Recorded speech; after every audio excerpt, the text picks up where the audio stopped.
Waiting. Oh my God, you didn't do the intro again. What is going on? What is the new Hi, intro? everyone. Hello, everybody. Where's the intro?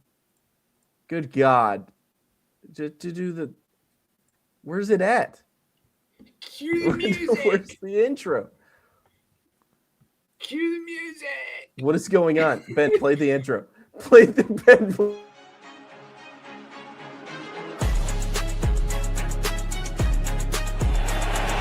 going to snap it, and it's Trey Burton who throws caught. Foles, touchdown. Pigs have flown. Hell is frozen over. The Saints are on their way to the Super Bowl. 43, game on the line. Williams lofting one for a doozy. He caught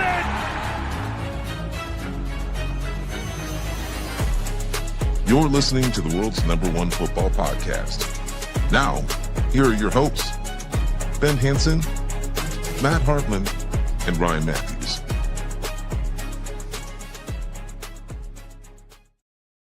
Oh my gosh, I didn't get rid of this either. I'm so sorry. What a setup. What is going on? Where's the overlay? Why did I do this? Guys, All right, thank there you. we go. Holy cow. All right, this is the best we're gonna get. Ryan steps away from the show for one day, 1 week, and just forgets how to do anything. Yeah, He's too apparently. scared. He's scared to compete. The Packers have him nervous. They have him shaking in his britches. We'll get into it. I'll be the host for this section. Ryan, how are you doing, buddy? Feeling good? You sure about that? A little troubled, apparently. Oh, all right, I'm back, hopefully. Yeah, I'm feeling good. The Bears won 31-3 against the other team that I also like watching. So that's cool. Dominant win when you needed one. So that's cool. Feeling good, Wasn't a part of the recap, so just want to say go Bears. That was cool. Other than that, you got a lot of life stuff going on, and I'm preparing for that next stage of my life, and that is why I was not a part of, I believe, the last 2 episodes. So, happy to be back. happy to be with the boys, and clearly not set up. I mean, holy cow! So sorry, guys. Forgot how streaming worked. But overall vibes good. Matt, how are you feeling? I'm doing great, Ryan. Excited to talk football. He had to mute himself to open up the can of Alani. Go through the. I'm excited to go through the slate. But before we do that, we have to talk about the rundown of what we're gonna do today, guys. What a show! What a show! Am I right? I'm looking forward to First, this one. For a while. We'll talk about Monday Night Football, just little wrinkling thoughts, which I think we could just do a, hey, Quinn Ewers is going to play now because it was so bad. I think that's really the only takeaway from Monday Night Football. Steelers get the win. And then we'll talk some injuries. There's some injuries around their league. We touched on a few on the recap show, the major obvious ones. But if there's any other lingering injuries that feel needed to be mentioned, we'll throw those in there. And then some power rankings.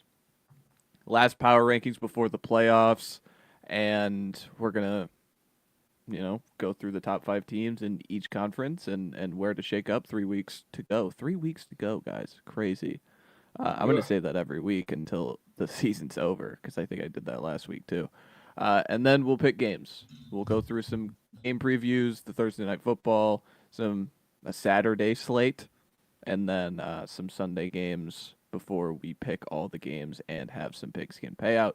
So, without further ado, let's get into some Monday Night Football lingering thoughts. Gentlemen, do we have anything to cover in the Steelers' victory over the Dolphins? You had touched on the big thing. Tua just looked like flat out bad at that point, right? I mean, so much to the point they're like, Quinn Ewers, it's your time to shine, and it just like he was struggling to get things going within the pocket, but then you talk about everything that had happened every single time he had left the pocket, it got 10 times worse. Like, again, it was already bad enough. He wasn't able to get anything done when in the pocket, but then he steps out of the pocket, he tries to scramble, he tries to buy time, and it felt like every single time he was getting sacked for another 5 extra yards because he tried to buy himself more time, and it just did not work out a single time. I think it happened one time late, like where he rolled out, but that seemed like literally the only time it had happened. And again, the commentators touched on it too. The clock management by McDonald didn't make much sense. Like it seemed like they had given up with like Aikman 7 minutes. was pissed off. Yeah, it seems like he had given up with like 7 minutes left in the game, and then like with 3 minutes left in the game, they're like, "Oh, now we're gonna use our timeouts." And it was just, I don't know. It was something to watch. I'll say that. The vibes in Miami have been low for several years at this point, right? Like, Well, they were I getting mean, better. they had like what? They had how many good seasons? Like, seriously, you know what I mean? Outside of that, it's just They've been never like won a Tua's playoff hurt. game in any of our lifetimes. No, The last playoff game they won, I believe, was 2001. Yeah, I mean, I'm just kind of, without doing crazy research, you know, I just feel like I personally have invested too much in Miami given their recent success. Like, but they finished okay since 2019, finished fourth in the AFC East at 5-11. Then they went second in the AFC East at 10-6. Third at 9-8, 9-8, 11-6, 8-9. In 24. So I mean, obviously, like they've been decent, kind of middle of the pack, I would say, especially in a competitive AFC. But the thing is like there's always something going wrong in Miami. And Tua has been a massive question mark since he was in the league. So it's like it makes sense for them to want to turn the page at this point. But the problem is that they just paid the guy and he wasn't necessarily a quarterback that you look at given the recent injury history and everything and think this is something that I want to invest my entire future in.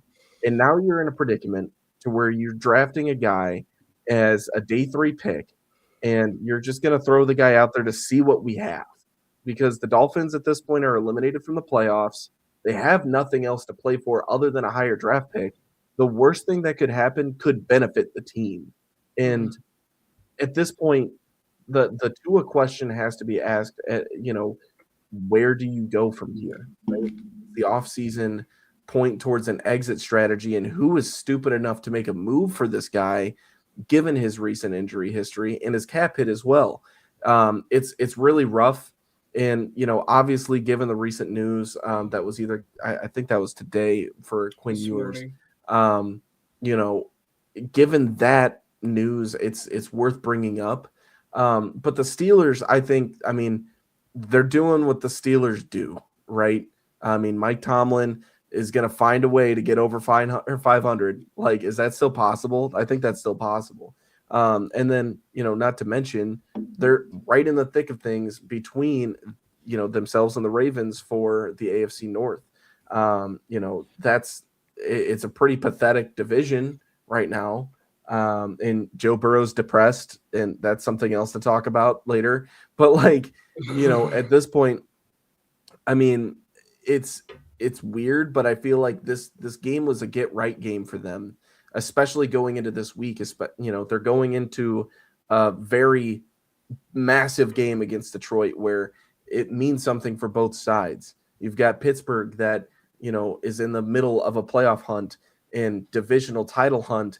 And then you've got the Lions, which need this win in order to keep their playoff hopes alive because I believe they dipped under 40% probability this past week. So overall, for both teams and their situations, it's interesting to see exactly where they're at. But this game was pretty telling as far as the direction of, where they're headed, specifically in 2025, nothing beyond. Yeah, Yeah, absolutely. I don't have anything to add. to any. I want to any- preface too, when I said getting better, I was referring to the last 3 weeks, not the last Yes. 3 years. No, yeah. I just want that to be known. I was not talking about them over the No, grandiose. I didn't think you did either. I just wanted to preface it by saying, like, last year, for example, was really rough for Miami, and I've got an uncle that's a Dolphins fan that went and saw them in real time, and it's like, it doesn't seem like they're running their routes at full speed. Like, it's really rough. I would argue culture at this point. And when we talk about offseason moves, at some point you have to question the head coach and the culture that he's instilled into the team. So that's where my head's at with it, just to keep it in a nutshell. Yeah, the only thing I have is the Steelers got a value signing in Kenny Gainwell. They run so much of their offense through him. Like, it's crazy. It's so silly. It's goofy, but Go Birds. hey, it's what they're gonna do. Well, he's not a bird anymore. That doesn't. I know. Gotta root for the kid. Then we get into injury report. Do either of you have any injuries that we need to kind of touch on this week outside of the major ones that we hit on? I mean, aside from the 3 big ones that we had touched Like on in the Devontae's recap, out. with Devontae ripped his hamstring off of his leg. Not actually, but it seems pretty concerning. And then obviously the Micah Parsons and the Pat Mahomes that we got into. How about just like the Packers as a whole? I'm sorry to cut you off because Mahomes is just as big of an impact as Parsons was, but the Packers injury report is really rough. I don't think we have enough time to. Yeah, I don't want to spend too much time on it, but it's like you dive into that. That is a really beat up team right now.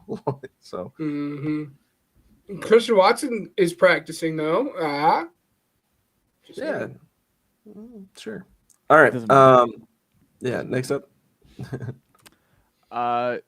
After that, we get into power rankings. So decide amongst yourselves which division or what conference, are we going to start? My vote's for the AFC. I just want to say that's just where because my head was at. it was really rough but interesting. Yes. All right. Well, let's do the AFC. Let us get into the power rankings for the AFC conference. We usually go 1 to 5, right? So. Yep. Mm-hmm. All right. Should we circle around? Who wants to start with their number one team? I'll start. I think it's obvious. Broncos are playing really good ball right now. 12-win team already at this point. Best record in football. You have to put them at 1 at this point. There's a side to them that I guess it's like your record says you're good, but I don't know if I trust that. You know what I'm saying? When I watch the Broncos play, it's like, listen, they're going to suffocate you. This defense is really good, right?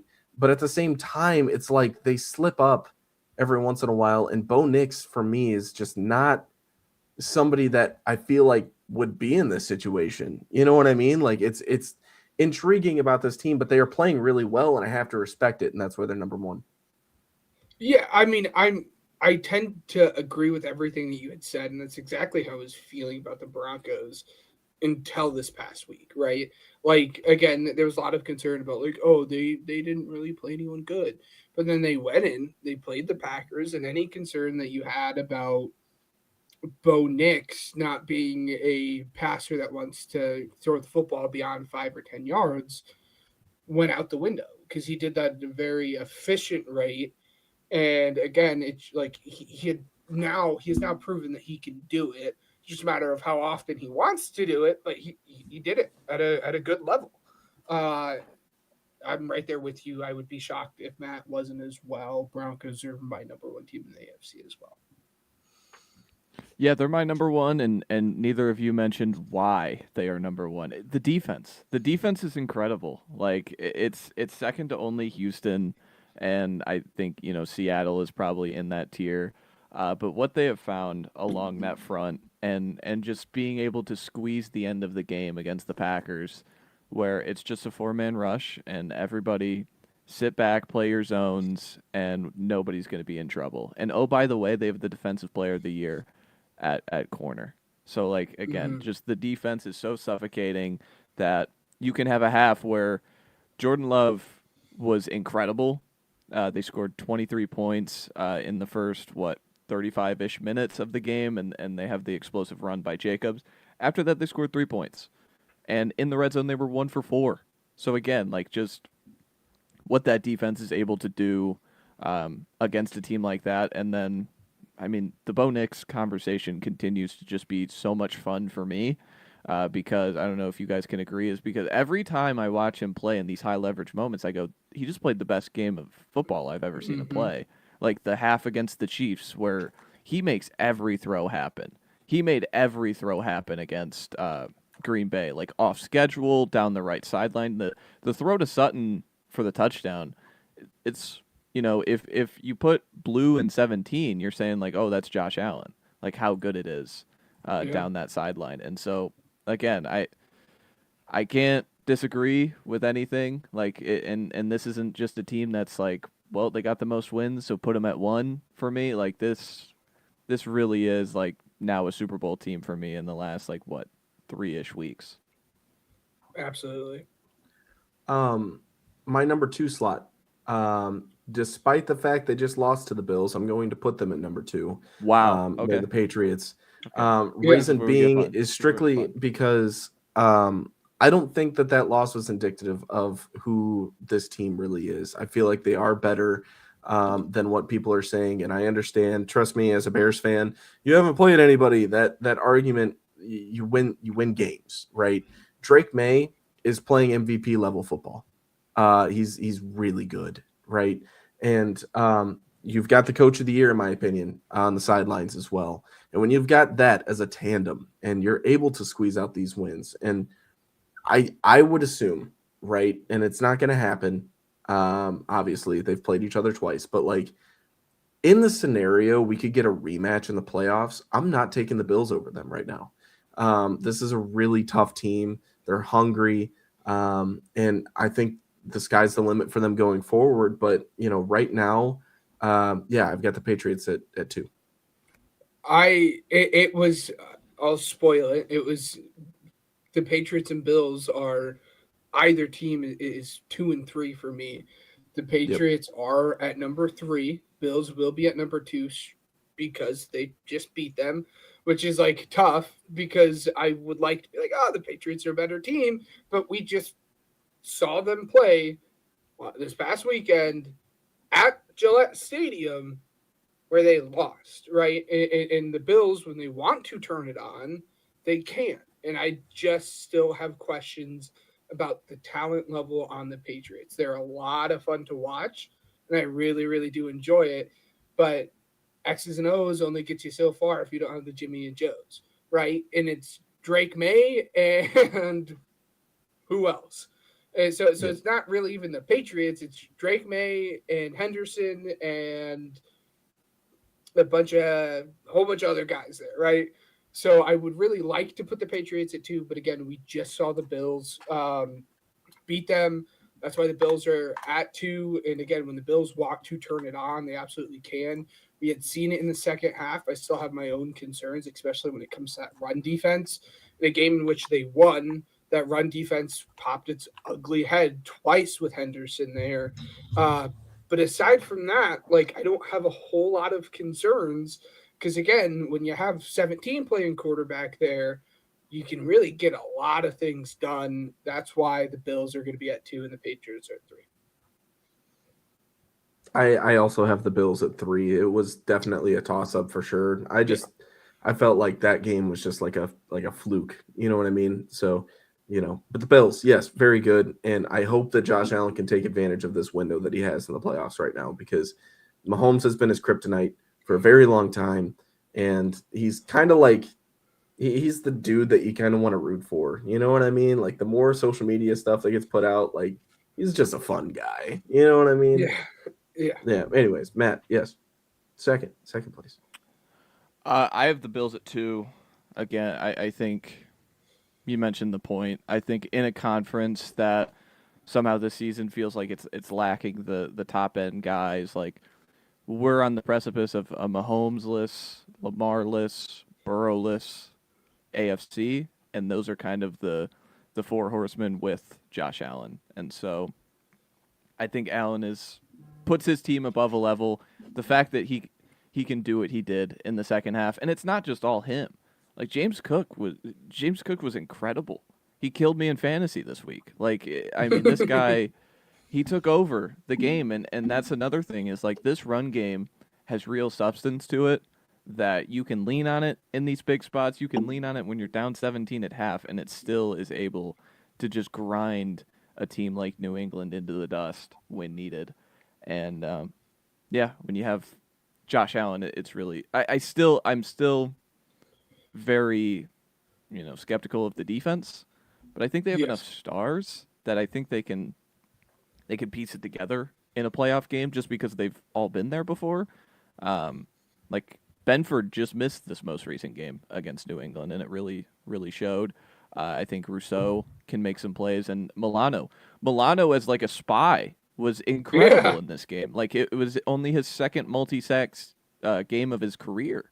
So again, I think they have the star power just enough that I put them over my number 3 team, which is not New England. So should I just who get is your right number? into? I was gonna say, go ahead and reveal it. I have Jacksonville at 3. Okay. I think Jacksonville is playing at a level that, listen, this is when us Trevor Lawrence stockholders have our monthly meeting. This is going to be a fun one for us because he's playing the best stretch of football in his career, and the offense feels fresh. It feels multiple. I think what you're able to do with ETN and Tootin, and I think Tootin is one of the guys to mention in like the injury tent, but still, like, this is the best run game of his career, and I think it's showing everything else.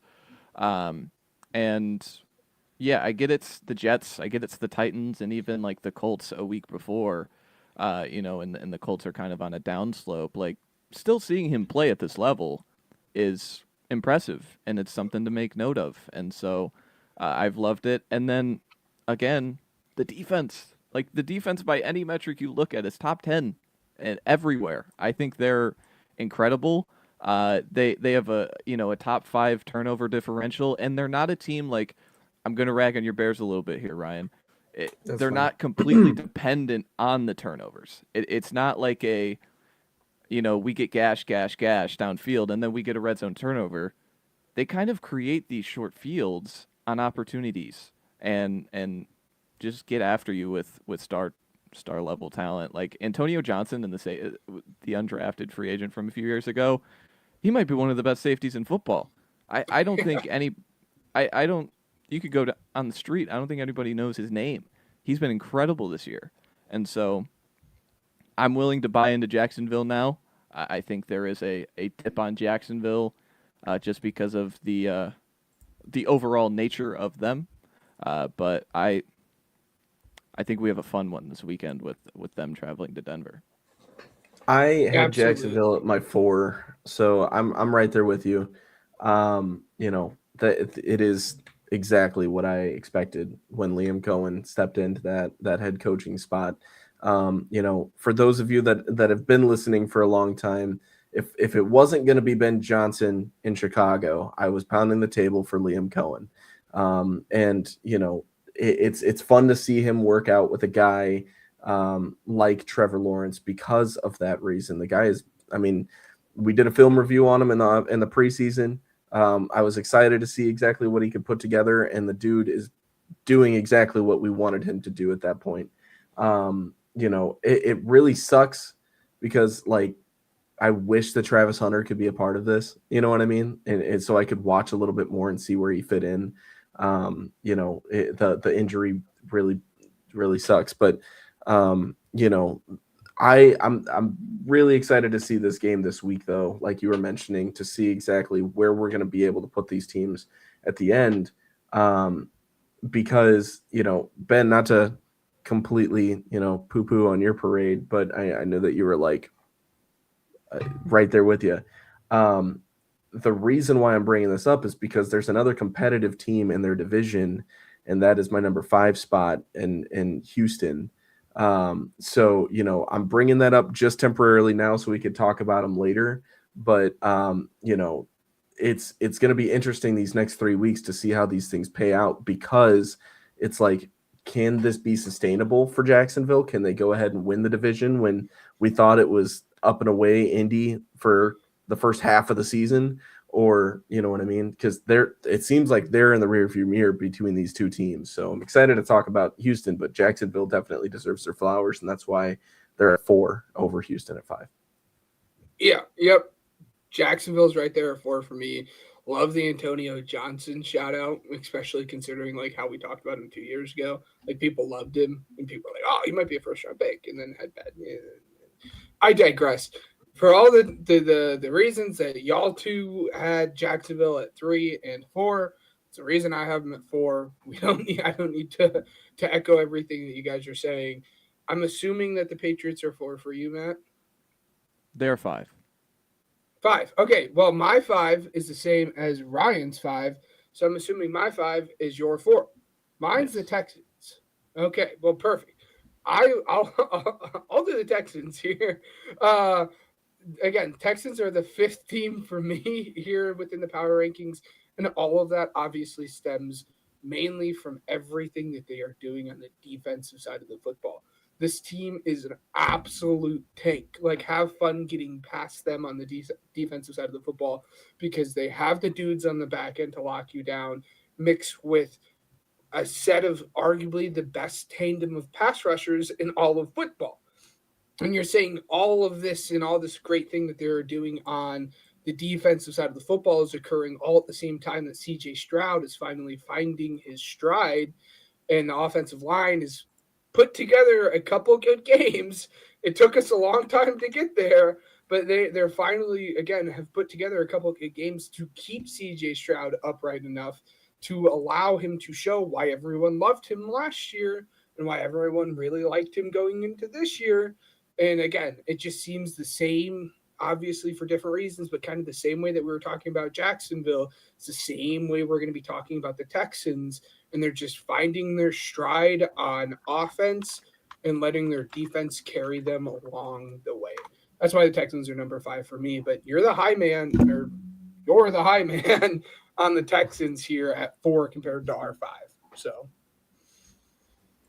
Yeah, I think it's kind of a tiebreaker with them in New England to me. I think the overall passing game of New England is outweighs what Houston can do, but the defense margin for me is just so great that I'm going to take Houston right now, just because. And another part of it is, like, I have faith that Stroud and this offense do figure it out in the playoffs, where I don't have that same belief in New England. When it gets even more high leverage, the defense is going to play better. I don't know and so yeah, you mentioned the pass rushers. Everywhere there's a star player. Just every Lassiter has turned into a star CB2. We know what Stingley is. We know what Alshire is, but also Henry To'oTo'o is coming into his own next to him. It's just, they have players all over the defense, and then they have probably one of the best minds in football in D'Amico Ryans, who is just attack. And so again, it's an incredible defense, and I mean, every bet they've made on getting a good player on the defensive end, they have made. Yeah, I mean, you guys already, like Ben said, you guys already tackled that as far as the Texans for me. So I'm not going to necessarily echo it too much. Shall we get into the other conference? Well, really quickly, Ryan and then Matt, and then I'll go last. What is your 1 through 5 in order? Yes, for the AFC, I have the Broncos at 1, Patriots at 2, Bills at 3, Jaguars at 4, Texans at 5. I had the Broncos 1, Bills 2, Jaguars 3, Texans 4, Patriots 5. There you go. And I had Broncos at 1, Bills at 2, Patriots at 3, Jags at 4, and Texans at 5. I would have the Chiefs just missing out because of EPA. Get the That's a whole full circle. full circle. All right, let's move into the NFC, and I think we shall start it off with. We have a pretty monster game in this conference on Thursday Night Football with the Rams and the Seahawks, and my number 1 and number 2 are in this game. I think. Yes. I'm not going to beat around the bush. I think the Rams are the best team in football. I think they have the guy playing the best, he's quarterbacking the best offense in football. I think they have the best pure play calling mind in football. They have the best two, receiver duos in football. And oh, by the way, they're also getting like something out of Blake Corum and Kyron Williams. And I've been pretty critical of Kyron Williams. And if Corum is able to fill in his shortcomings as like an explosive back, then what is there to really beat around with this offense? I think this offense is incredible. And then you get into the defense, and yeah, the secondary is still leaky, and Emmanuel Forbes literally costed them the Carolina game, but he also kind of won them the Tampa Bay game with how just downhill he is in coverage. But the front for the Rams, like, talking about the Lions game specifically, like when this front needs to make a play, like they do, and they have a ton of guys doing it. Like Kobe Turner can do it. Jared Verse obviously, and Fisk can do it. But even like Poona Ford getting a run stop on Jahmyr Gibbs, like that sets up the 2nd and 10 that forces the Kobe Turner sack. So again, like I think their front is how they're driven, and everything else kind of revolves around it. But you guys agree with me on the Rams? Yeah, I think the first two. Yeah. Yeah. Yeah. I'm right there with you with those first 2 teams being the Rams and the Seahawks. I'll give them the Seahawks after this. You had mentioned like the one guy that like I don't think has gotten like enough shine on this Rams defense, and it's Poona Ford. Like we had talked about him in the offseason about like this dude is really good and people don't talk about him enough. And again, what he has allowed, as you said, like this Rams defense to do, like on these early downs to stop the run, to then let all those vicious pass rushers that you had talked about get after the quarterback. He's kind of like the unspoken hero that doesn't get enough love. And I just wanted to give Poona Ford his. I didn't even mention their here. double-digit sack guy, Byron Young. Sorry, he's been incredible, by the way. Yes. Like, and he's awesome too. He wears number 0. So, like, easy to find him, easy to know who he is. I just wanna say, while we're giving Poona Ford his shine, before the Bears signed Grady Jarrett, I wanted Poona Ford. Just saying. Well, I continue to think that the Raiders drafted the wrong Byron Young. Like I really think that they wanted Tennessee Byron Young and not Alabama Byron Young, but I digress. But yeah, I mean, I'll get into all of our number 2 teams here in the Seahawks, and kind of the same reason that we liked the Texans, and kind of the same reason that we liked the Jaguars, just on a more efficient level on offense, is the same reason that the Seahawks find themselves here as the number 2 team in the AFC. They are one of the best defenses in the entire league. And Sam Darnold and JSN probably have the 2nd best quarterback wide receiver connection, only behind the team we just talked about in Matt Stafford and Puka Nacua. So you have everything that you want to get done on the defensive side of the football, and then you translate to whatever the Sam Darnold experience has been over the last 2 or 3 years, where he has just been great and one of the better quarterbacks in the league, which is just wild to say out loud. And really, I think the only concern with the Seahawks is kind of the point that we had brought up on the recap show, is their run game. I still have a lot of questions about if they can efficiently do that, but I don't think it really matters when the passing game looks as good as it does and the defense is as good as it is. So I think that's why they find themselves at number 2 here for all of us. I was going to say, yeah, I mean, you guys nailed it there. But the one comment that I want to say is, Who would have thought we would have been talking about Sam Darnold playing football and meaningful football at that in That's what I'm mid-December? saying, right? Because it's like, I mean, congrats to the Seahawks on getting their guy, right? But like, who would have thought? This team looks really good, and I feel like there's a drop off after those first two in the NFC, despite the fact that it is a competitive conference. I would argue more competitive this year than the AFC is, obviously. But like the Seahawks, man, they're so much fun to watch, and they almost lost to old man Phillip Rivers, which raises a couple questions. But it's going to be an epic showdown this week. Matt, who you got for number 3? Number 3, the Chicago Bears. Yeah, me too. That's awesome. Yep. I have the Bears just because I think the floor of this team is just so sustainable, and then I compare it to the rest of the conference. I would have had Green Bay here if Micah Parsons' knee is intact.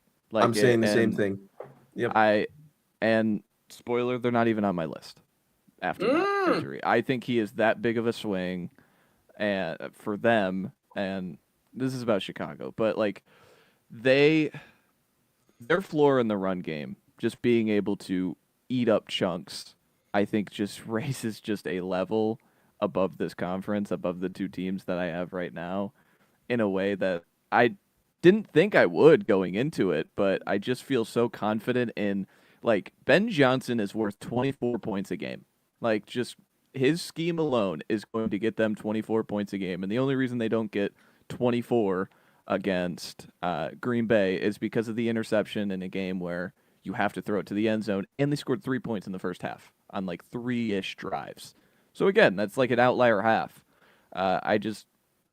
Even if I have my concerns with the quarterback and the overall health of the pass game, because it is still just a work in progress, I think the run game is just so good that I'm willing to just buy the floor when comparing the two teams that we have after them.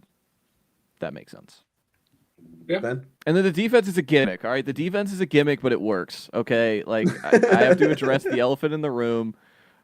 It's a gimmick, but it works. It's Pittsburgh all over. I'm not going to try and solve it. I'm not going to try and do this all year where this is just what they do. They just win the turnover battle, they win the field position battle, and they win games because of it. Yeah, no, absolutely. I mean, I have the Bears at 3. To be frank, I'm not going to waste any of my breath on this because Ryan will do all of the talking for me. Bears are at 3. Yeah, I don't want to hit on it too much. I think Caleb is a lot better than what his stats and completion percentage show. The guy showed that, and whatever. But the game against Cleveland, and I know that Cleveland is not a good team, but they have a good defense, right? The game against Cleveland, I think, was a massive get-back game for them, and it was a statement win. One of the things that I was really looking for is overall, like, I want to see, and I think I texted you guys about this and even tweeted it out if you follow me on Twitter, that, I was frustrated because the team itself you don't see until about the second half, right? But that game against Cleveland, you were able to see 14 points in the first quarter, and now this team's starting to get a little bit more rhythm and catching a little bit, more heat exactly when you need it. And now they could clinch a playoff spot this week. And when was the last time you could say that about the Bears? It's been a little bit, spoiler alert. But here's the thing. It's an exciting time in Chicago. Sure, the defense could be better. Sure, the pass rush could be better. Sure, the passing game could be better. But like it or not, this is a fun team. And I don't think I could be asking for much more. Like, I'm pounding the table for the playoffs strictly because I'm having so much fun this year. I just don't want it to end. So, without further ado, I mean, I don't think we necessarily have to hit on too much more with the Bears. I think we covered it. But massive concern this week for the absence of Rome Odunze and probably Luther Burden as well. But we progress and we move on. So Who's that undrafted guy y'all had? Big step undrafted. up for him. Oh, you're talking about Jade Burton, dude. It doesn't, yeah. Jade Walker. I mean, not Burton. Jade Walker. Yeah, the guy that does like the or whatever it is. You know what I'm saying? Where he's like floating. The A&M kid, yeah. Yeah. I think you're gonna see a lot of the Olamide Zaccheaus, Devin Duvernay. You know what I mean? Like those guys, and then obviously DJ Moore on Saturday. But like, I would like to see Walker brought up. I think that'd be cool. A little gimmick for the fans. I don't think either of those guys can run those like deep stop like comeback routes, those like 12 to 14-yard stop routes. Like that's why Burden, it was so awesome to see him without Odunze because he could run all that stuff. Yeah. And where I don't know if Zaccheaus can. Like I don't think Zaccheaus can really put his foot in the ground and separate like that at that depth. So I do think like Walker might be an actual player because I remember watching him in preseason. Like, there's something. That catch, it's not was nothing. crazy.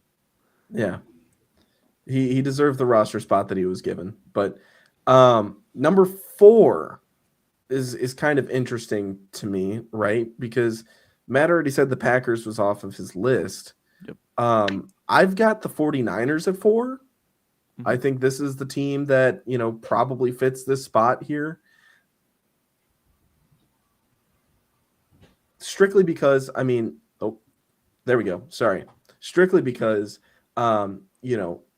they are winning games. You know what I mean? They're competitive in a very competitive division, probably the league's most competitive division. And I mean, they're still in play for the 1 seed. You know what I mean? Like, this is a team that is worth noting. Now, I've got some concerns. I personally, my own bias, I don't think they're as good as advertised. I think they're better than a lot of the teams in the NFC. I mean, obviously 7 playoff spots. I think there's probably a good, 8 or 9 teams in the NFC that could make it. But I mean, the Niners at this spot, like I said, there's a bit of a fall off, and the Bears and Niners, I would say, are around that same tier at least. And that's where I've got them without, further. Well, I will say this. Purdy's playing really good football recently. So, that's pretty cool.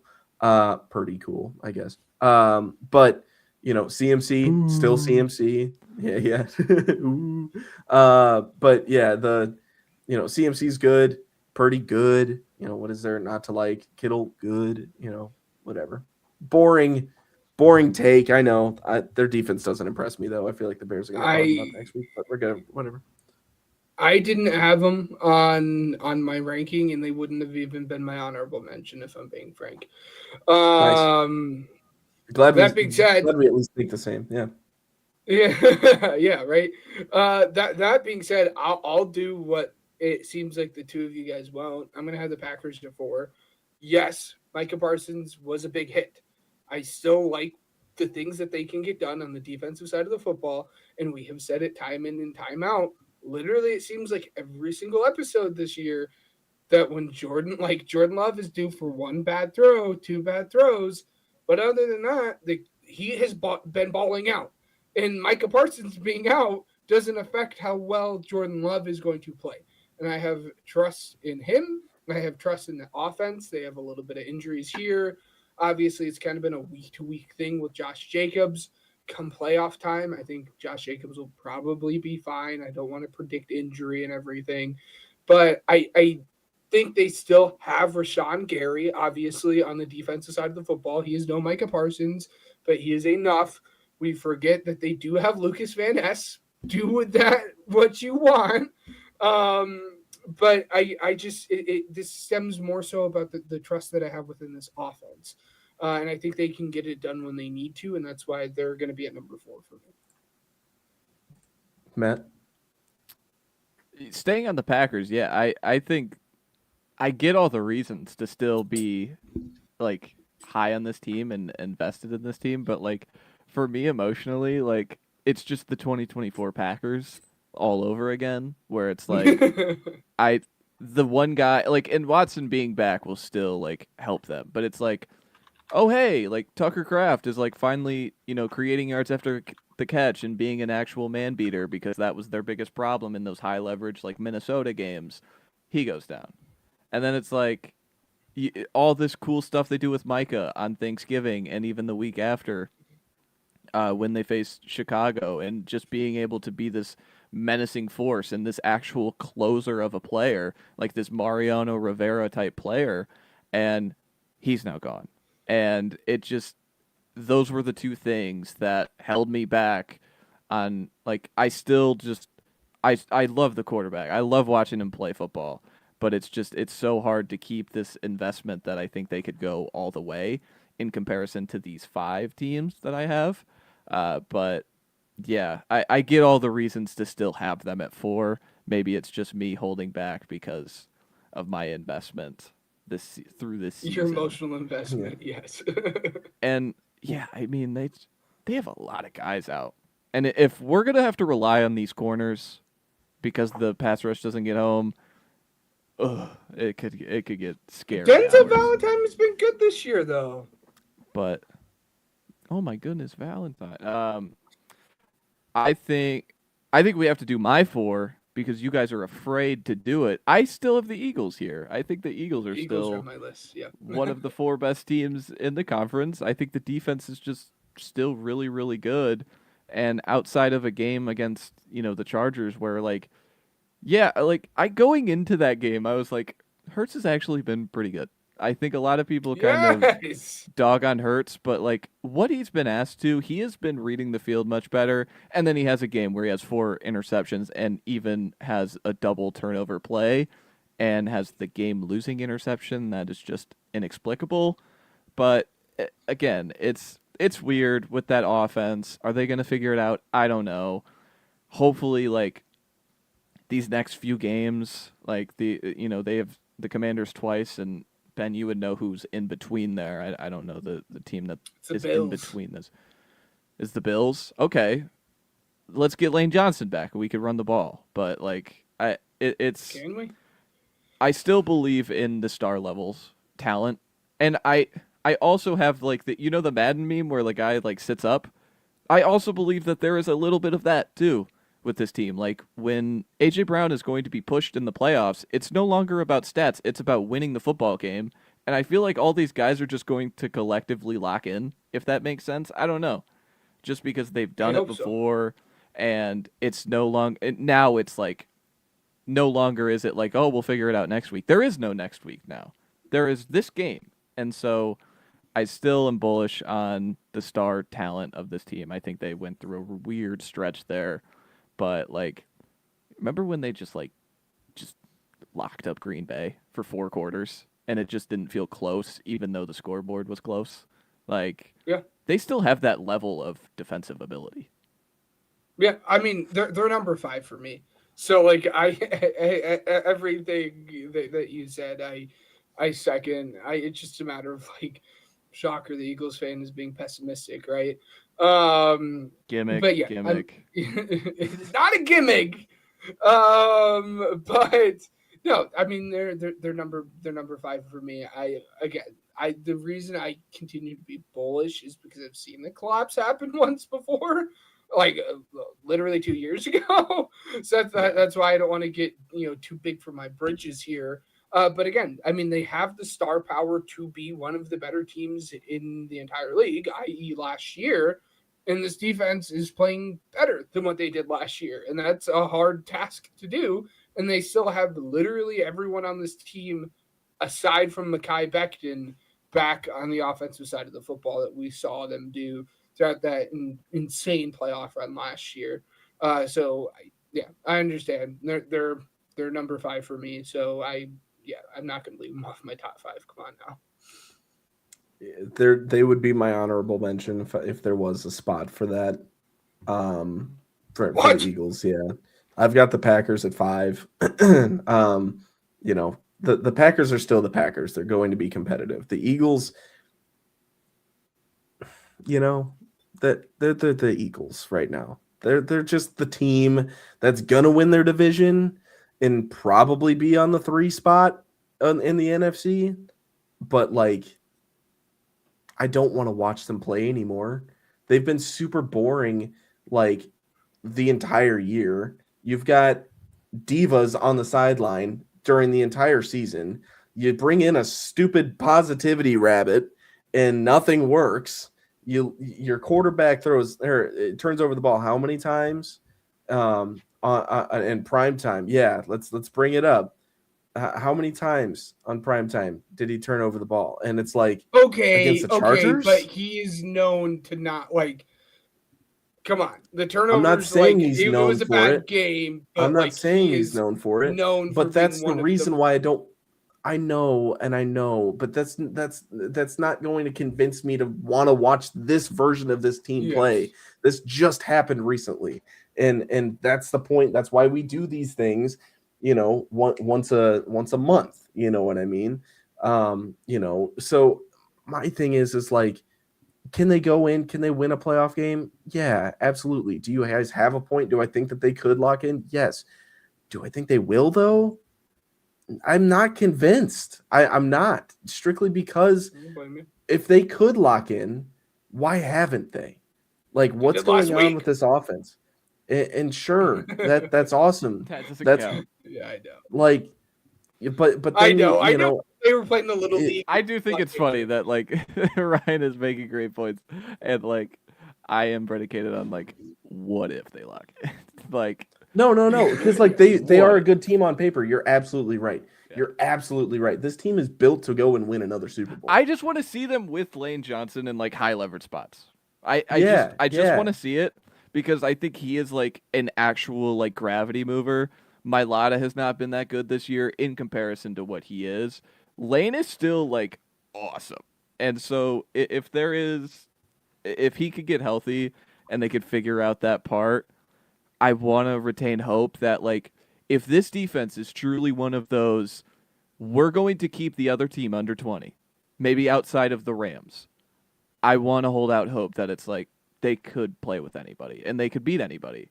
But your points are absolutely valid. Like, buying stock in the Eagles right now is the definition of the biased of lows. Well, here's the thing, too. Like, you're going to look at the last 4 weeks, and I'm almost going to chalk it up as 3 weeks because they're going to win the division. They're not going to play their starters the last week of the season. It's obvious at this point, right?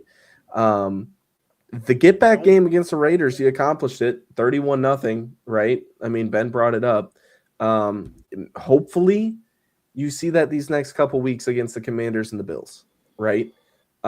Because that's the version of the team that you want to show up in a week in and week out basis, right? Especially going into it. And this league is built on getting hot at the right times. And the Eagles can absolutely do that. They have the star power for it. They're pardon my French, a damn good team. You know what I mean? Listen, you got another one, I would argue, in the Commanders, in another get back game against a division rival. You go beat them on their home turf, and then you go to Buffalo in a playoff-like atmosphere to go and test the waters out before you rest your starters, hopefully get healthy, take that 3 seed, and hopefully do something with it. They're an okay team, and that's why I'm saying like they'd be just on the outside. But would I take them over the Rams, Seahawks, Bears, 49ers, or Packers right now?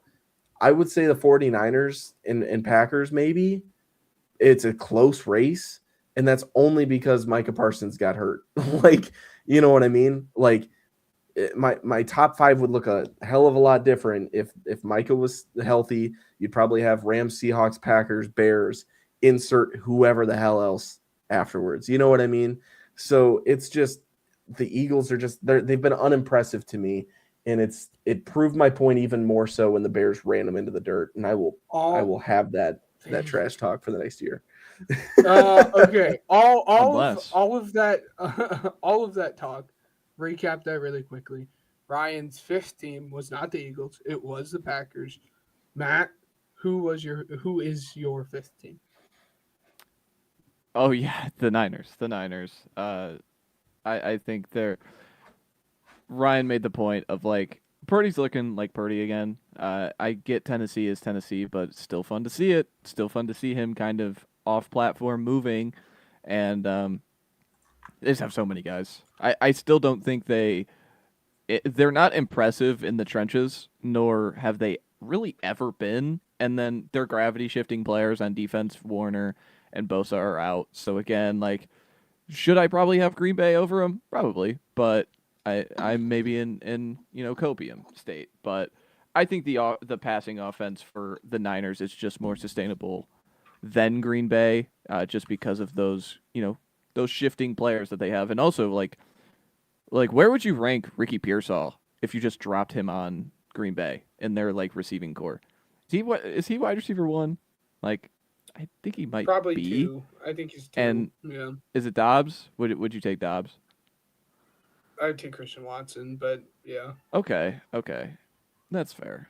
Watson has been playing pretty impressive. But still, it just shows like how many guys they can go into the cupboard, and it makes this Ayuk situation much more palatable because they're going to cut him, and they're going to cut him for cause, and they're going to save some money doing that. But yeah, that is my 5th team. I have the Niners. I don't like their defense. Their defense isn't great, but Saleh's fun. Like, what if you have a game where Saleh just creates 3 turnovers because he just blitzes 80% of the time? That'd be fun. But that's why the Niners wouldn't have been my honorable mention. I don't want to get into it because we're an hour into the show now at this point. The Lions would have been my honorable mention in front of the Niners at this point because I don't like either of their defenses, but I sure like the Lions offense more than I like the Niners offense. Really? Okay. Lions would have been, again, my honorable mention. Ryan, hit us off with your little recap 1 through 5. Rams, Seahawks, Bears, Niners, Packers. Yeah. Matt? I have, let me pull it up here. I have the Rams, the Seahawks, the Bears, the Eagles, the 49ers. All right. And I have Rams, Seahawks, Packers, Bears, Eagles. And that's where it is before we can swing it on over to probably the last segment or second to last segment. All right. Third to last. Yeah. We have some games to talk about, gentlemen. We have some great games to talk about. Specifically starting on Thursday Night Football with featuring all of our number 1 and 2 power ranked NFC teams. The Rams travel to Seattle against the Seahawks in a game that I remember earlier this season. Remember how awesome like the personnel talk was? Like when Greg Olsen was getting into it, he's like 13 personnel with the Rams, and the Seahawks basically they run nickel out of everything because they have this guy Nicky Minwari who's basically built like a linebacker, but he runs like a safety. And it was this impressive scheme talk. And then the game happens, and Sam Darnold has one of his Sam Darnold moments where he just has this outlier pressure up the middle performance where I think he threw 4 interceptions. It was just this ridiculous day against Chris Shula. He is his boogeyman somehow. And since then, both teams have kind of just been trudging along. I think the only loss either one has committed since this game is the Rams' hilarious loss against the Panthers. Again, nobody is more hot than these two teams playing right now, and now we get a Thursday Night Football game featuring them each. Yeah. Yes, absolutely. Yep. Yeah, go for it. Yeah. No, I mean, my biggest point, ironically enough, for this game that I think is just going to be, again, really fun. Obviously, you have your 13 personnel versus your 12 personnel. Talked about the 13 personnel just giving me a hard on in football from the Rams, so I don't have to do that too much. But in terms of just like points to watch in this game, like I'm very, very interested to see if the Seahawks can get any semblance of run game going. All of that being said, this is not like the team to figure that one out against. Because, I mean, we had just talked about Poona Ford, and I had just spent a minute talking about how great this Longhorn is. But, like, you're going to have to figure out how to do that if you want to stay in this game. right? Because we had seen Sam Darnold not look very good when he had to pass the football a whole lot the last time this team played. And again, kind of the best way to calm down your quarterback when they're having a bad game is by turning around and handing the football off. Again, they have struggled mightily with it, especially over the last couple weeks. The Colts being very eye-opening for them, obviously, last week when they had squeaked out that victory. I think that's going to kind of be the matchup that decides this game because we both like the passing offenses for either of these teams, and we know what the run offense for the Rams looks like. So if the Seahawks want to win this game, it's going to be because they're going to figure out what the heck's going to happen on the ground and see if they can get any semblance or threat of it. Because if not, they're just going to drop everyone back in coverage, and they're going to have another 4-interception game on Sam Darnold. And again, I think that's going to kind of be your swinging point, the run offense versus the run defense for the Seahawks and Rams, and that's kind of where my head is at. So you guys want to talk about like X's and O's and stuff like that? That's great. You know what I mean? We'd already talked about the quarterbacks and how much fun it is to watch these teams play. So I'm going to bring up the most like cupcake stupid thing that I'm looking forward to. And that's the uniform matchup, gentlemen. I was a sucker for the NFL rivalries and the new helmets that the Seahawks will be rocking on Thursday. So the uniform matchup, for those of you that care, it's the gray NFL rivalry uniforms with the awesome looking helmets for the Seahawks. And then you've got, I believe the Rams would be wearing blue jerseys with yellow pants and blue socks. So those uniforms, by the way, Rams, like one of my favorite in the league, might be a bold take. Who knows? I could probably build like a top 10. I'm sure we could do that in the off season. But, just to kind of, casual it out here, round us out here. I'm excited for that.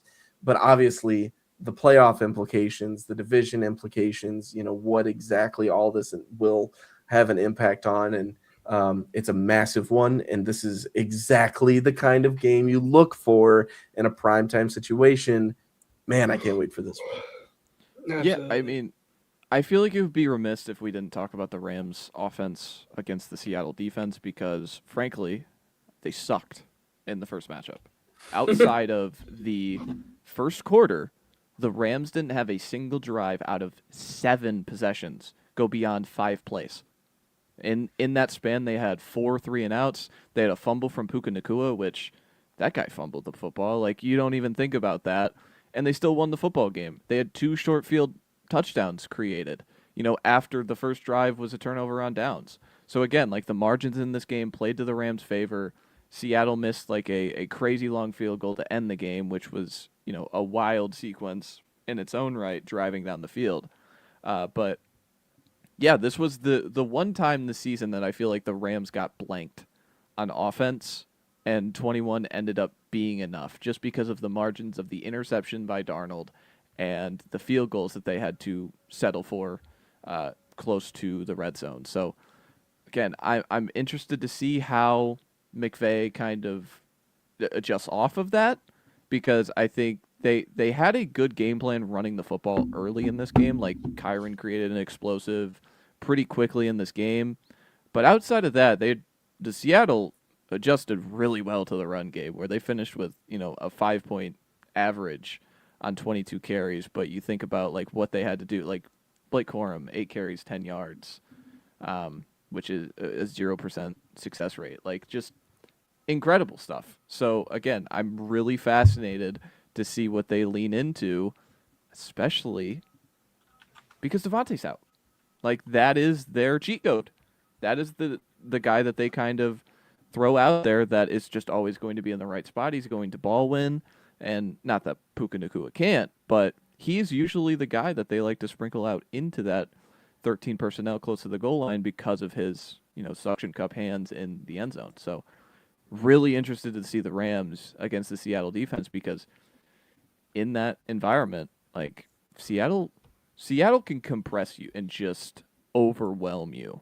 And in the first matchup, I think the Rams got pretty overwhelmed in the middle parts of the game, but they had just enough. So, again, I think this one is going to be an absolute classic. I'm really looking forward to it. We move on to now Saturday with the Packers traveling to Chicago in a game that the winner takes the 1 seed. The winner, apparently, if either one of them win or lose, they drop to the 7 seed now. And if the winner wins, then they go to like the 2 seed. This is how it's been the last 3 weeks for these two teams. And this one doesn't feel any different. Thank you, Ty, from Green Bay and Dallas. But we keep, what are you looking for, Ryan, from the Bears' perspective in comparison to the last, game? I want to see growth on, again, looking forward again, the first half. I want to see you take advantage of, obviously, what the Packers will be lacking for the last 3 weeks of the season. I understand it's a bummer. I've put it out on Twitter. I know this is an uncommon thing, and I will go ahead and say this. Anybody who's kind of parading the fact that Micah Parsons has an injury in the sake of a rivalry You're sick. is just despicable. Yeah. I understand it's a rivalry. However, if Caleb went down tomorrow, you know what I mean, with something like that, the last thing I would ever want to hear is, he deserved it or blah, blah, blah. So that's disgusting behavior, and Chicago fans are way better than that. So that's the first thing I want to say. However, that is absolutely something that needs to be taken advantage of. The Packers defense is I want to say bottom 5 in pass defense, or pass EPA per play, when it comes to when Micah Parsons is out. You guys brought it up. Their defensive backs are not that great. And, the other edge rusher, I'm sorry, remind me. I know Rashawn Gary's having a little bit of a down year outside of Micah Parsons. Now, when Micah Parsons is playing, it's a little bit better, obviously. You have a game wrecker on the other side of the line. But, when it's just him, maybe not so much. It's an intriguing matchup specifically for that. Can the Bears win this is the biggest thing. And I feel like everybody's asking that strictly because this is a must-win game. Let's say, hypothetically, the Bears win this and Pittsburgh ends up beating Detroit by the grace of God in the afternoon on Sunday, right? At that point, the Bears have locked up a playoff spot, and if they either win or Green Bay loses against Baltimore next week, they win the division. So it's a pretty hefty game, and it just makes the task that much harder for the Bears if they were to lose this game. I will be sitting there, palms sweating, probably either blowing your guys' phones up or just radio silent. There's no in between. So don't expect anything crazy out of me. There's a reason why I haven't been live tweeting the games either this year. However, this is a really, really exciting game in division, and it got moved to prime time, around, I want to say 7:30 Central Time, 8:30 Eastern, for good reason. And so I'm looking forward to it. I want to see the pass game increase, and I want to see Colson Loveland involved. Those are the two things that, from the offense, that's the big thing. But run game's going to be awesome. Pass game should be better, hopefully. And defense is going to be defense. Can we make Jordan Love turn the ball over again? That was fun to watch. Can we not make it come down to the last second, please? Can we win by a possession or two? That'd be cool. I don't know. That would be awesome. No, the big thing, honestly, and it's not even matchup related at this point, is the Packers side of everything and everything that now follows with Micah Parsons being out. I'm really interested to see the effects that it has on this defense. As we had talked about within the power ranking segment, it had obviously greatly reduced where the majority of us has felt about this team in general, let alone the defensive side of the football. So I'm interested to just see if any of these guys are willing to step up now, right? Now Rashawn Gary is that guy. You paid him a lot of money. Can he now perform somewhat? I mean, you're not going to ask him to be Micah Parsons, but can he live up to the paycheck that he got? Lucas Van Ness has been a bust of a draft pick through this point. He's questionable. We don't even know if he's going to play in this game. What does he have? And then obviously Kingsley Agbar. Kingsley. And Agbury. This is where, yeah. And we'll see. He's going to be now kind of shoved into that starting spot because Micah Parsons is out. And I am just really, really interested to see how this team in defense is without Micah Parsons. And to be frank, I'm looking at their depth chart, and I know Matt will get a kick out of this. I completely forgot Carl Brooks, Bowling Green legend, was on the Packers here. I'm just looking through the depth chart. It cracks me up. He watched him so much throughout the scouting process, and it's just funny to see his name flash across on my screen. But again, just interested to see what the defense has without Micah Parsons. That is what I will be watching in this game. That's another like sneaky part of the Packers that like why I invest in this team is they pick all the players I like. They just pick all the draftable players that I enjoy, and even when it's like I'm the low man on Matthew Golden, like he's a Texas guy, so I'm just gonna root for him no matter where he goes. But I think for this game specifically, it's how does Chicago kind of limit the passing game? I think it just felt way too easy at times. The last time these two teams played, just 10 days ago, something like that. And then down the stretch, like when they needed to lean on Josh Jacobs because of that pass game, he was able to create some explosives and things like that. Bo Melton got involved in this one. Like he's the man. But I'm just interested to see because, and then another thing is that like Green Bay in this first one, why it was like, I called it one of my favorite games of the year, if not my favorite. Green Bay played so hard in that game.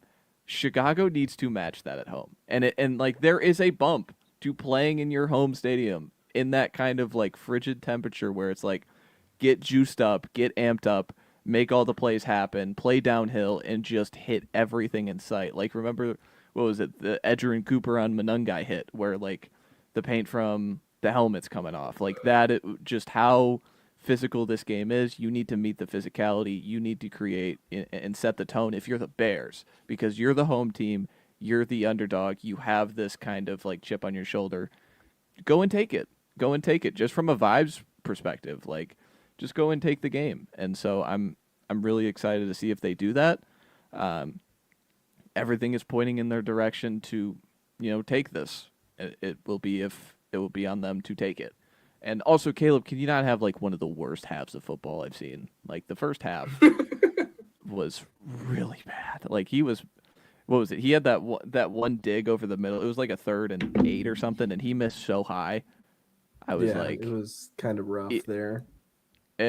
So again, like it could be better, but you get a second chance at it. And with what has happened in the last week, where Green Bay loses, Chicago wins. You're in the driver's seat, so excited to see. But let's move on to America's division, the NFC South. The Bucs and the Panthers play each other, and then they play each other again in 2 weeks, with basically the division on the line. There's a world, by the way, that to make it about the Saints. There's a world that the Saints finish with a winning division record, and neither one of these teams do. So I think that's kind of silly to think about, but hey, it is what it is. This is just bad vibes express for both of these teams. Like Carolina can't get out of their own way in terms of like figuring out week to week consistency. The Bucs passing game is just kind of miserable right now. And I know they kind of figured it out against Atlanta on Thursday Night Football because Evans was back, but still you come down the stretch and you lose that game. It's still something to make note of. So interested to see what this game looks like. Do you guys have anything? Absolutely. Yeah, I mean, again, this is the defense. We had spent, or this is for the division. I'm so sorry.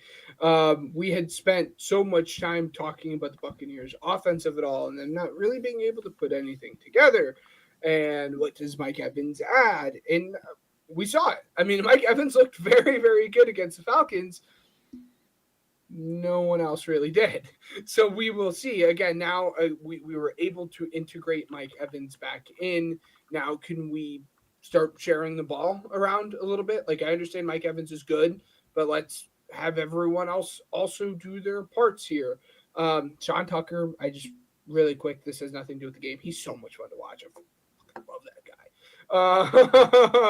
And then again, on the Panther side of it all, we're going to see how their offense looks. It didn't look very good against the Saints last week. Obviously, they struggled immensely.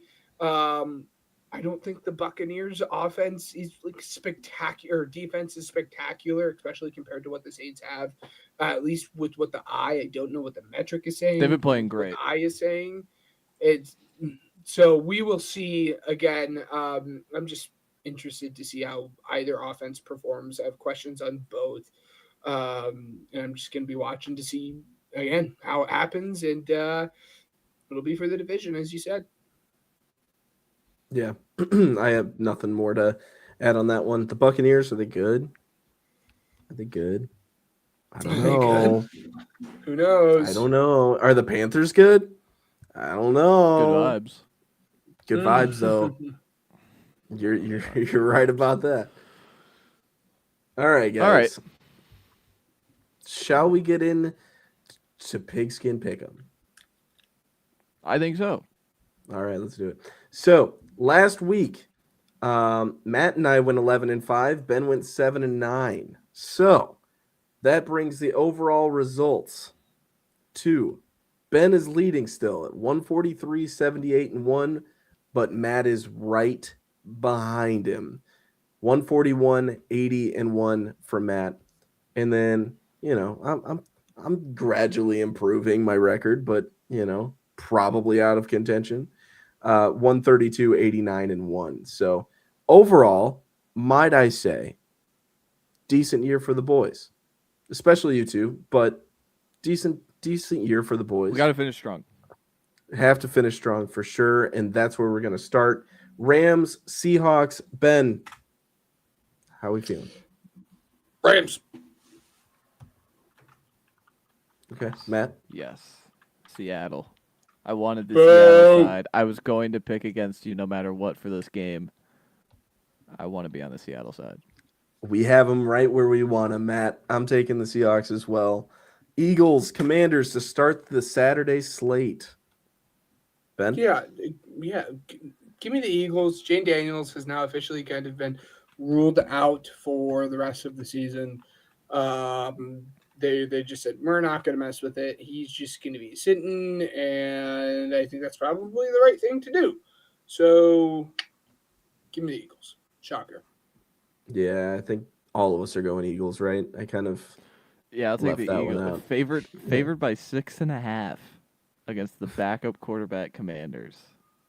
What a line. Oh, no. Yeah. And we asked why they're honorable mentions. Packers, Bears, Ben. Give me the Bears. All right. Matt? Bears. Yeah, okay, fine. You convinced me. Bears. I'd rather all of us be wrong than me be wrong and you guys be right because my team won. So, any of us. All right. They better win this game. They better. But it'd be the most Bears thing ever to lose it. You know what I'm saying? And then make it extra difficult. But I digress. Sunday, noon slate. Chargers, Cowboys. Ben?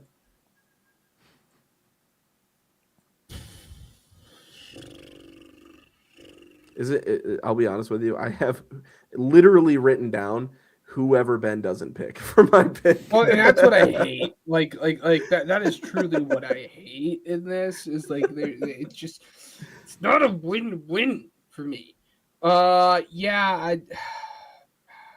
Come on. You know you want to do it. I'm picking Chargers. Give me the Chargers. All right, I'll go Cowboys. Michigan man against the Cowboys, and you almost picked the Cowboys. Come on. Look at this Vikings, guy. Giants. Ben? Yeah, Vikings. 9 is back. Giants. All right. I'll take Vikings. Bengals, Dolphins. I'm fading 9. Fading 9. You're fading 9. All right. I don't blame you. Yeah. What did you say this next game is? Bengals, Dolphins. Bengals. All right. Pick Quinn Ewers. Matt? I dare you. Pick Quinn Ewers. Dolphins. I dare you. Do it. Do it. Oh, he did it! If there was any defense I would pick him against, it is the Cincinnati defense. I'm going Bengals. Buccaneers, Panthers. Ben? Give me the Buccaneers because I don't like what the Panthers have on offense. Matt? What, Bryce Young? Give me the Bucks. All right. Out of pure desperation, I will switch my pick to Carolina. It's fair. All right. Jets, Saints. I think, yeah. Yeah. Give me the Saints. Yeah, Matt, you going to pick against your team? Give me In the favor of Saints. the Jets? Yeah. Come on. I'm giving, I'll take the The Saints. Audric estimate game is upon us, everybody. Get ready. Just, oh my God. I'm so excited. Bills, Browns. Give me the Browns. Or Bills. Give Browns. me the Bills. Whoa. Give me the Bills. Give me the Bills. Clip it, Give Chad. He me picked the Bills. Browns. It's perfect timing, baby. It's perfect timing. Anyways, Bills. Okay, Matt. Bills probably. Yeah, I'm gonna take the Bills. All right. I'm Wait, also really going quickly Bills. for my own record, did you pick the Panthers, Matt? No. No. Okay. Chiefs, Pick Titans. tie. Yeah, Give me the Titans. Matt. Oh my God, this game is miserable. Give me the Titans. We're not gonna let this game decide anything. I'm going Oh. Chiefs. That's yeah. I'll do it. I'll do it. Afternoon slate, gentlemen. Jaguars, Broncos. Give me the Jaguars. Ooh. Oh. Yes, dude. This game is so great. Give me Broncos. I will also go Broncos. Broncos country. Let's ride. Falcons, Cardinals. Ben? Sprint it in, Cardinals. I'm getting it in first. If you want to Yeah, pick I'm this going miserable I mean, Falcons team, No, I'm going Cardinals. I'll go Falcons. Let's do it. Raiders, This one. Texans. This one's obvious. Texans. Texans. Yeah. Okay. Steelers, Lions. Ooh. Lions. Ooh. Matt. I want to take the Steelers so bad. I'm not. Do it. Just because of the Rodgers factor. But I think the Lions get back on track with their run game. I love it. I'm forced to pick the Steelers. I love it. Patriots, Ravens. Love picking Patriots. Rodgers, brother. Give me the Ravens. I am finally picking against the Patriots, everybody. This is a holiday. Okay? Yeah. I will go with the Ravens as well. 49ers, Colts. Niners. Rivers? No shot. Niners. All right, I'll pick Rivers. Let's do it. Go Colts. This is Okay, our team. So let me He's ask the you a man. question. So there are now Seth's 6 the man. games.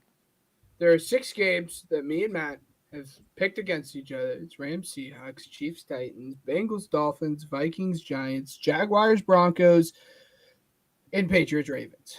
This time Wait, next say it week. one more time just to review.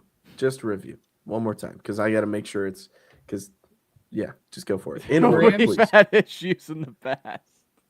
Rams, Seahawks, Mm-hmm. Chiefs, Titans. No, did I you- picked the Titans. You did. yeah. Oh, sorry. Probably Bengals Dolphins, right? Let me just send you my notes afterwards, please. All right, I got you. Okay, but Bengals, Dolphins, Mm-hmm. Vikings, Giants, Yep. Jags, Yep. Broncos, and Patriots, Ravens. So it's actually 5. Yep.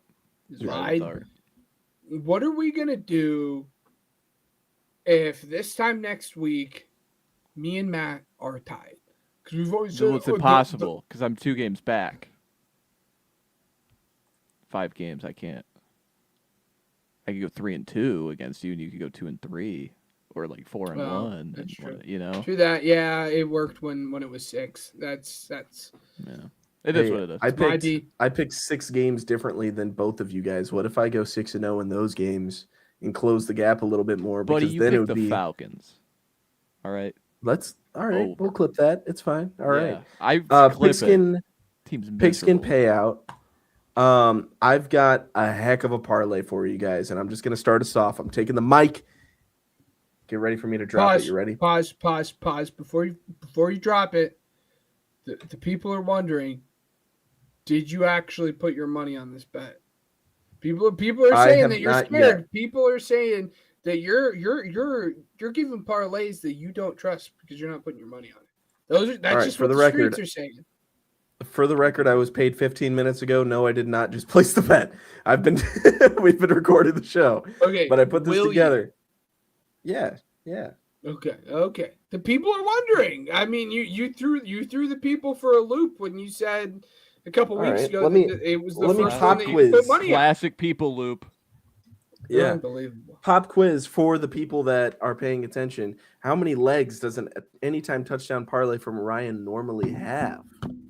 4. 4. And you're Four's right. up. However, this week we're doing a 6-leg parlay, and one of them isn't an anytime touchdown score. Isn't that crazy? Wow. We're going Caleb I'm sorry Williams. to let you guys down with the Monungai pick, by the way. That was We're going Caleb Williams, AJ Brown, Jamar Chase, Mike Evans, and CMC. I'm done picking primarily running backs, all right? We're going with a quarterback that's going to scramble and find the end zone.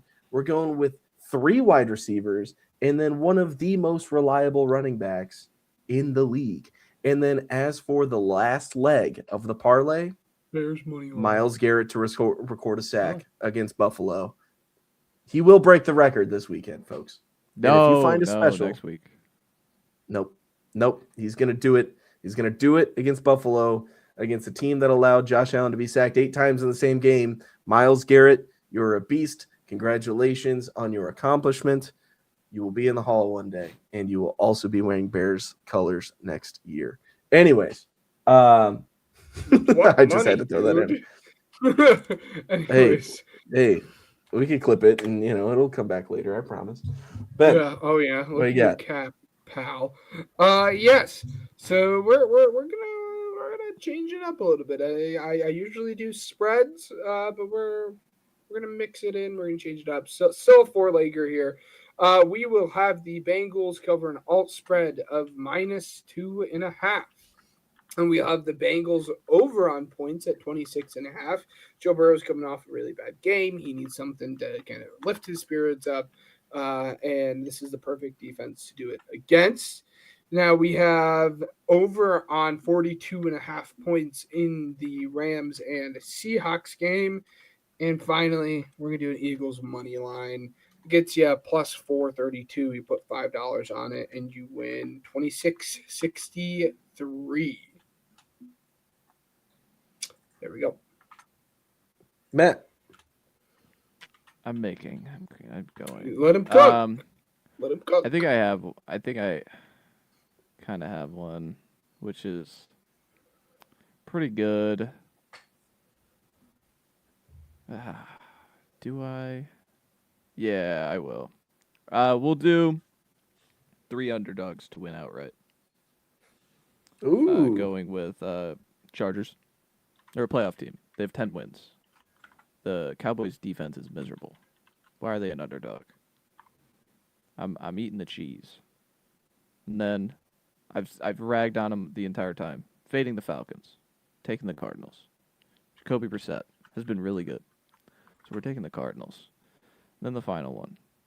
We're taking Quinn Ewers. All right, we're backing Quinn Ewers. This could be miserable. It might be miserable. But I don't care. I want to bet on my guy. And betting against my guy, Joe Burrow. But here we are. And that is at 12:04 on DraftKings.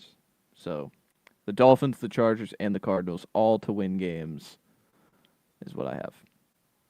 All right. This feels like the time to say it here really quickly, by the way, because you had brought it up. Matt, I hate to break it to you. I didn't say anything because I didn't want to ruin you guys this weekend.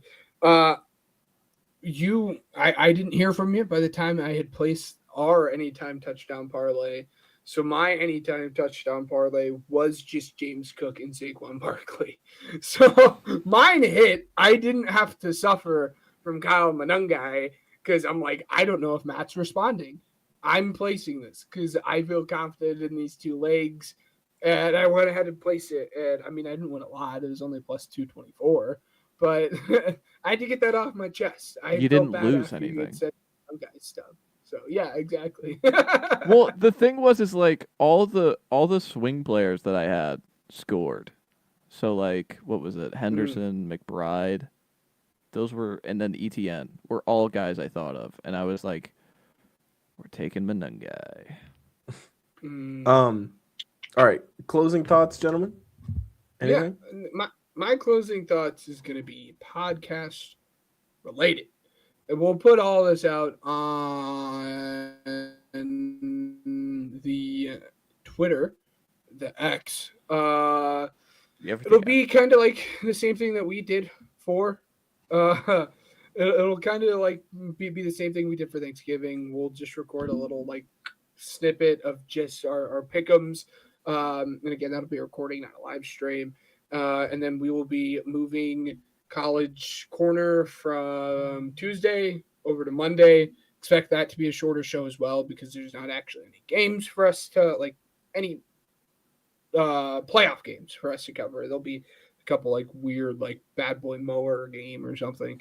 But that's just quick podcast stuff. Again, that'll be out on Twitter. We'll make sure you guys are all informed on that. But that is my final thought. Go Birds, go Positive Rabbit, and we will leave it at that. Mine is completely unrelated to podcast or football. Hey, if you guys order from Amazon for your Christmas gifts, make sure you check the box that says this is a gift because I've had 2 of them ruined within 24 hours. Unbelievable from Amazon. Poor performance. You're getting benched next year. I don't know. Wait, your this seems competition, like a you issue. I did not check the box. That's why I'm telling people to check the box. So that's your fault. That's not Amazon's issue. Yeah. Listen, you're benching when yourself. do you not receive an Amazon box or a slip that has the Amazon logo? I'm tired of my neighbors seeing what I'm ordering for my girlfriend for Christmas. Okay. I'm sorry that I had to give her 2 gifts early because she already saw what it was. Okay. You're and like benched. people can steal. We're benching you. No. You're benched. No. Yeah. No. Official This benching. is a user. This is a skill gap. Skill back. This is definitely a user error. I should have pressed the button. Oh, Yeah. Brian. Brian's been benched. What? Oh, he's gone. Oh, because he's benched. That was good. Yeah, he was benched. I'm back. I'm back. I'm inevitable. No, but anyways, yeah, next week we will have plans and stuff for you, as Ben was saying. So, stay posted and whatnot. But good to be back. Thanks for having me back, boys. I missed this. Matt? What? Oh. It's your turn. Your turn. You go. Or you're gonna be I don't know. benched. I don't know. I think we should make. If the Saints finish, like, if they keep winning, I think we should make a petition. We to should get put them in in the next playoffs. month's power rankings. We should put them in the playoffs because why are we wasting time with these Panthers and Bucks when the real superstar Tyler Shuck is breaking out in front of our eyes and could theoretically give someone like an actual playoff game where neither one of these teams, they're miserable. So that's my. But Devon Vele's I- out, I- man. What are we I ever do- going to do? I do have closing. Mason Tipton breakout game. Yes, exactly. I do have a closing thought. You reminded Went to me. Yale. God, I hate people on social media. I've seen far too many people in the same sentence be like, the Browns have figured their quarterback situation out, but the Saints need to draft someone. Like, I understand it's the Saints, and we like probably aren't watching Saints football at this point. But if you're watching Browns football and you're saying yes, Shedeur Sanders has figured it out, but no, Tyler Chuck hasn't, like, you just don't know ball. You just straight up don't know ball. Tyler Chuck has deserved at least another season with the way he's been playing. Give the kid some flowers. That is where that's where I'm at. I know people have to leave, so I'm gonna put myself in mute. So I stepped off.